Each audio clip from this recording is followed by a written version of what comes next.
Kisah Nabi Ibrahim menyembelih anaknya. Tidak dapat menahan kerinduannya.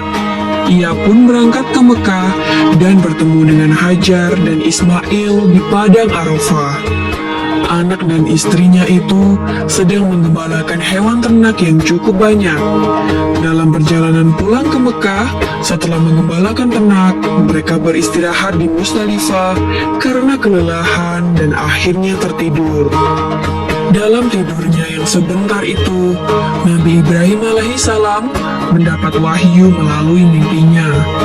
Ia diperintahkan oleh Allah untuk menyembelih Ismail. Anak kesayangannya itu harus dikurbankan sebagai bukti patuhnya Nabi Ibrahim terhadap Tuhannya. Seketika itu juga, Nabi Ibrahim terkejut dan berdebar-debar. Tampak begitu beratnya ujian kali ini. Ia pun akhirnya menguatkan hati demi rasa cintanya yang lebih besar kepada Allah Subhanahu wa Ta'ala. Ia juga pada akhirnya memberitahukan mimpi itu kepada Ismail. Wahai anakku Ismail, dalam mimpi aku diperintahkan oleh Allah untuk menyerahkanmu sebagai kurban, dan aku harus menyembelihmu. Bagaimana pendapatmu, wahai anakku? Kata Nabi Ibrahim.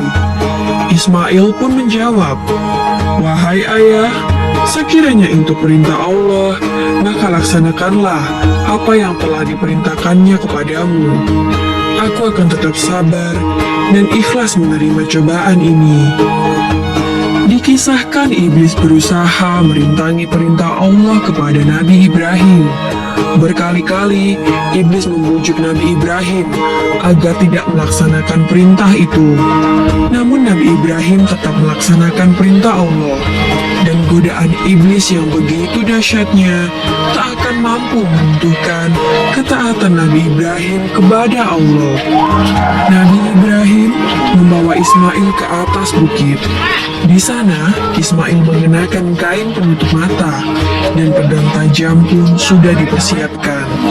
Ketika pedang itu sudah berada di leher Ismail, tiba-tiba tubuh Ismail pun diganti dengan seekor kambing yang gemuk oleh malaikat Jibril. Dengan demikian, selamatlah Ismail dari penyembelihan. Allah Subhanahu wa Ta'ala berfirman kepada Nabi Ibrahim, hai Ibrahim, kau sudah melaksanakan perintahku dengan ikhlas. Sebagai gantinya, aku berikan binatang ternak untuk disembelih. Ini adalah cobaan besar bagimu.